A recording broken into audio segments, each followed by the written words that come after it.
Hello, good afternoon. You're watching Market Fatafat on ET Now. I am Snehi Shah. This is a show where we'll be taking you through all the big buzzes in today's trade, give you a fundamental as well as a tech check on all of these stocks, and we'll be doing all of that within a minute. Before we bring on board Osho Krishan, who's our expert for the day, let's take a look at what the markets are up to right now, and not looking all that good for the market, but nonetheless, it's been a steady recovery from the day's lowest point, because if you take a look at the Nifty, that's down by about just 0.5% right now. We've seen steeper cuts coming in today. So, well, some recovery coming in on that front. Sensex also 0.5% lower. It's Nifty Bank that is taking it on the chin today. Remember, yesterday it was the top sectoral gainer. Today it seems to be the loser, because 1% cut coming in on Nifty Bank. And on the back of all of this, India Wix is up 3.7%. At one point of the trading day, we were as high as 5 or 6% on India Wix. So this cool off also looking rather okay for the India Wix right now, although 4% rather is where we're higher on the India Wix. Nifty mid cap and small cap, they're seeing steeper cuts coming in today's trading session. The broader markets are lower. Nifty mid cap lower by 1.6%. Nifty small cap also lower by 1.7%, which means there are days where if the market is going well, the broader markets are stealing the show. Where the market's not doing well, it's the broader markets that are the biggest losers as well. So lots of volatility on that front, and on the back of that, the VIX is also up 4%. Quickly taking you through what the sectoral gainers and losers look like. It's the day of the defensives coming in, because through and through it's been the Nifty FMCG pack that's a clear outperformer in today's trading session, followed by Nifty IT and Metal. You also have a bunch of losers, and Nifty Realty seems to be taking the cake over there, because you have Oberoi Realty that's down and out in today's trade. Energy, PSU banks, Nifty Financial Service, Auto, Pharma, Metal, and rather IT also now has slipped into the red. So it's only FMCG that's holding on firmly to the greens. But that's the lowdown on what the market is up to right now. Let's get kick-started with the show. And we have Osho Krishan, Senior Analyst, Technical and Derivative Research of Angel One, joining us on the show. Osho, good afternoon. Thanks so much for joining us. And also from our in-house research team, we have Ria joining us as well. Good afternoon to both of you. Before I come to you, Osho, let me talk about the big loser in today's trading session. That stock was lower yesterday after a dip reported in their Q3 earnings, and today also that stock is beaten down. I'm talking about Zomato. Operationally very weak set of numbers coming in, only revenue in line with the street expectations. You have EBITDA margins, PAT as well as EBITDA, that have been a big miss on what the street was expecting. Now today we have updates coming in from brokerages coming in. You have Nomura on Zomato. They've maintained a buy rating but cut the target price to 290 rupees per share compared to 320 earlier. They believe competition is heating up in the quick commerce space. Jefferies has come out with a note. They've maintained their hold call but also gone ahead and cut the target to 255 rupees per share from 275 earlier. They believe that the aggressive expansion may force competition to follow suit. Macquarie on Zomato, they've maintained an underperform rating with a target price of 130 rupees per share. Competitive intensity is impacting the profitability for a prolonged period of negative margins is what they're also pointing out. Other than this, if you take a look at some positive notes that have come in on Zomato, well, they're not positive, but there are no target cuts coming in. Bernstein outperformed call, target price at 310. BofA also maintaining a buy, target price of 375, and UBS maintaining a buy with a target price of 320 rupees per share. So that's the lowdown coming in on Zomato. But on that note, let's move on from Zomato, and Osho, you've picked out Bajaj Finserv for us. Tell us what the charts are looking like when it comes to this stock, and are you seeing some recovery in momentum for this stock on the charts? Firstly, very good afternoon to both of you. Well, now talking about the technical perspective of Bajaj Finserv, then in the past 2 trading weeks, there has been some kind of consolidation near the cluster of moving average for this counter, which is approximately around the zone of 1690, 1680 odd levels. And from there onwards, we are witnessing a kind of a positive traction. So I'm expecting that in the short-term perspective, there can be some kind of positive momentum can be seen in this counter towards the zone of 1800, 1850 on a very short-term perspective. But on a broader term time frame, if I have to frame, then this counter has seen a symmetrical triangle breakout and has again retested the neckline of breakout. So I'm expecting now the counter has started consolidating around the neckline. So there is a high potential that this counter can test the 2000 mark from a short to medium term perspective. So on both time frame, this counter is looking very positive, and one should definitely accumulate it for short term 1850 target and for medium term 2000 as a target. 1850 next level to watch out for, and 2000 on the upside, and Bajaj Finserv is what Osho is spotting. Osho, thanks for that. Rika, coming to you, you've picked out Vari Energies for us. Tell us why the stock has made it to your radar. What's the news flow here? Well, yes, Vari Energies has been in focus today. Since yesterday, the company received a letter of award for the supply of solar modules for 180 megawatts from a renowned customer engaged in the business of owning, developing and operating renewable power projects in India. Now, this is a one-time order and the supply of modules is scheduled to commence in FY26. The order value has not been disclosed yet, but still a big order coming in for Vari Energies. Right now, the stock has given up that 3% uptick that we saw in the morning, and it is trading with cuts of just about 1% as we speak. Okay, so that's Vari Energies. Positive news flow, but giving into the market pressure right now. Osho, coming to you. Indus Towers is a stock you've picked out. Last 1 year, very healthy returns coming in. However, last 6 months, the stock has been under some sort of a consolidation.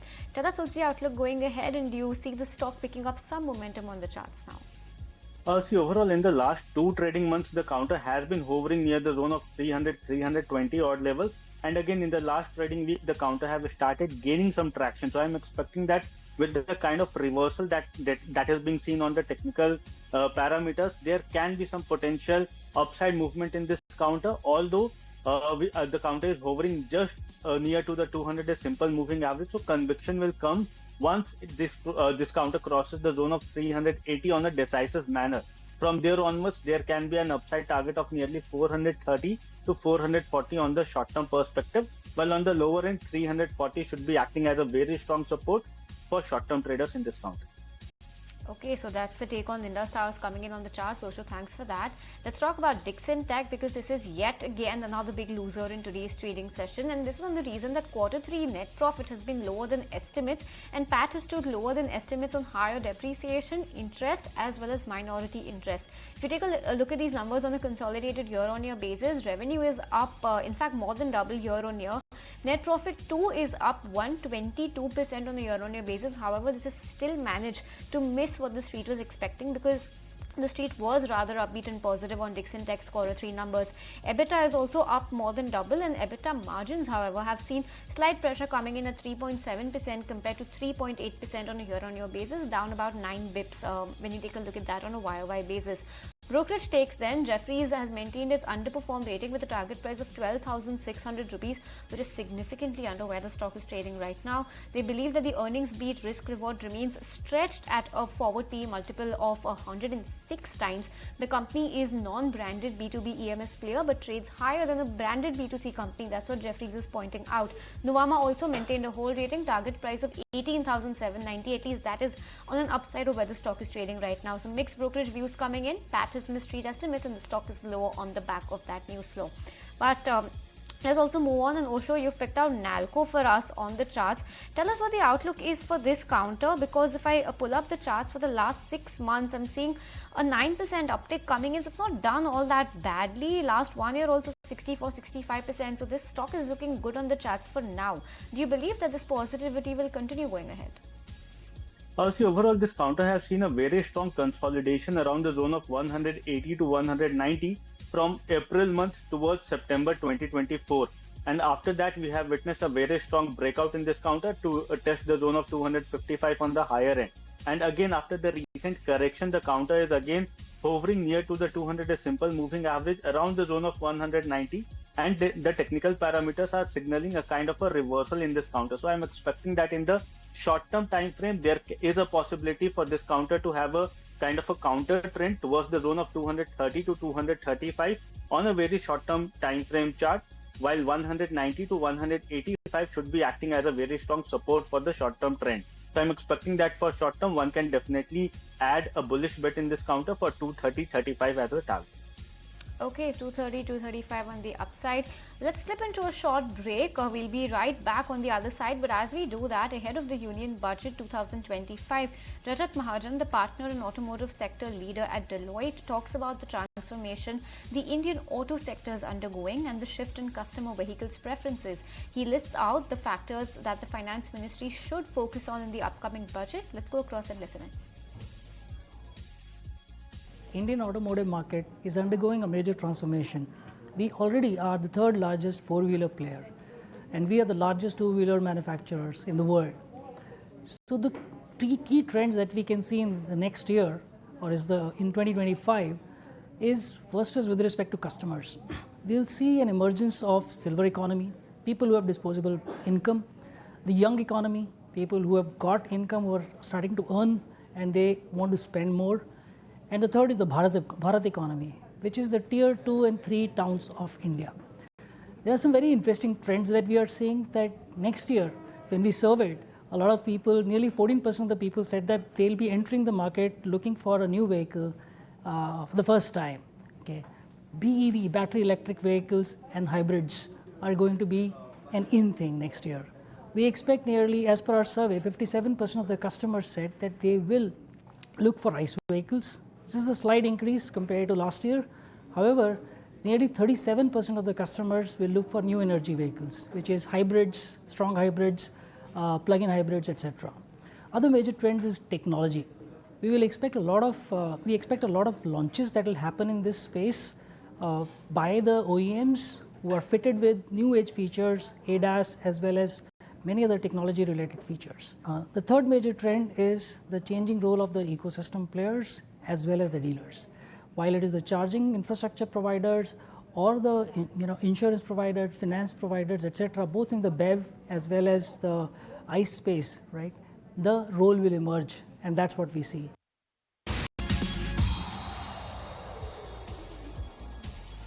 Hi there, welcome back to Market Fatafat. Thanks so much for staying tuned to ET Now. Osho, coming straight to you. Quickly give us a tech check on what SBI Cards is looking like on the charts. Last 6 months, it's been rather flat. Last 1 year also not done much. Do you see momentum improving for the stock on the charts?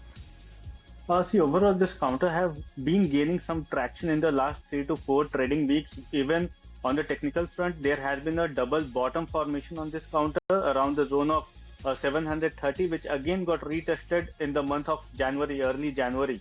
And again, the counter have started gaining some traction. So I'm expecting that the zone of 730, 720, which is also coinciding with 200-day simple moving average, should now provide very strong support to this counter. While with the kind of a setup that it has formed, approximately 790 to 800 is the immediate target that one can expect in the short term for SBI Cards.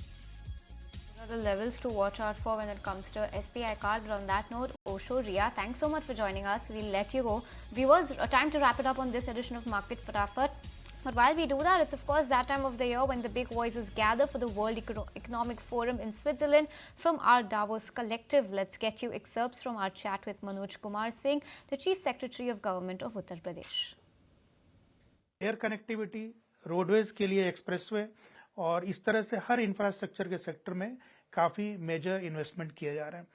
Manufacturing के लिए काफ़ी बड़े पैमाने पर काम हो रहा है और उत्तर प्रदेश एक ऐसा स्टेट है जिसने एक एक्सक्लूसिव पॉलिसी बनाई है फॉरेन डायरेक्ट इन्वेस्टमेंट के लिए और फॉर्च्यून 500 कंपनीज के लिए.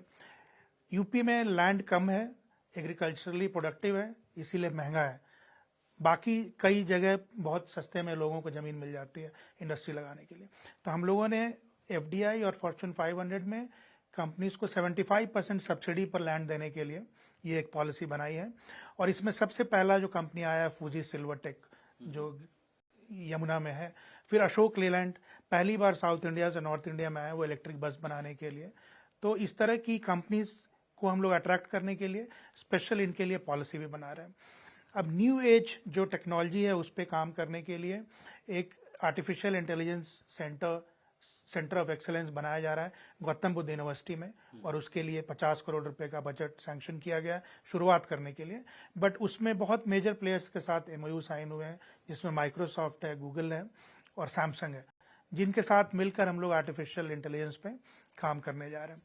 और इसमें कई बड़ी कंपनीज इन्वेस्टमेंट भी नोएडा, ग्रेटर नोएडा इलाके में कर रही हैं. बिल्कुल. जो ग्लोबल इन्वेस्टर्स या फिर ग्लोबल कंपनीज जो यहाँ पर मौजूद हैं, अब आप कई से मिले हैं, आप आने वाले दिनों में भी कई कंपनीज से मिलेंगे, उनको आप क्या संदेश देना चाहेंगे? क्योंकि कई बार ऐसा होता है कि छवि जो है खासकर यूपी जैसे स्टेट्स की, उसमें कई बार एक कॉन्ट्राडिक्शन देखने को मिलता है कि एक तरफ बहुत प्रोग्रेसिव काम कुछ कुछ पॉकेट्स में हो रहा है तो दूसरी तरफ अभी भी एग्रीकल्चर लेड इकोनॉमी, इसकी बातें ज्यादा होती है. तो आप ग्लोबल कम्युनिटी को क्या संदेश देना चाहेंगे? मैं समझ रहा हूं आप क्या कहना चाहते हैं, लेकिन उत्तर प्रदेश बदल चुका है पिछले 7 वर्षों में. अब वो यूपी नहीं है जो पहले हुआ करता था. और अब उत्तर प्रदेश में इन्वेस्टर्स बहुत ही उत्सुकता के साथ सामने आ रहे हैं और आगे आ रहे हैं. और एग्रीकल्चर तो जैसा मैंने बताया वो हमारा मेन स्टे हमेशा ही रहेगा और हम लोग उसको एक दूसरे लेवल पे ट्रांसफॉर्मेशन करते हुए ले जाना चाहते हैं। लेकिन सारे न्यू एज टेक्नोलॉजी की और सारी बड़ी कंपनियों का वहाँ पर स्वागत है और मैं ये अश्योर करना चाहता हूँ कि उनको सिंगल विंडो क्लियरेंसेज एक साथ बहुत आसानी से क्लियरेंसेज मिले, इसके लिए हम उनकी पूरी हैंड होल्डिंग करेंगे और बहुत ही बेहतर कानून व्यवस्था है और उनका निवेश पूरी तरह से वहाँ पर सुरक्षित ही नहीं है बल्कि वो बहुत तेजी से फलेगा फूलेगा भी, क्योंकि यूपी में लगभग 55% आबादी जो है वो वर्किंग एज ग्रुप में है 18 से 60 के साल में। तो एक तरह से उत्तर प्रदेश बहुत ही युवा यूथफुल स्टेट भी है और वर्कफोर्स भी एक तरफ है और 240 मिलियन की पॉपुलेशन यानी 24 करोड़ की आबादी अपने आप में एक बहुत बड़ा मार्केट भी ऑफर करती है।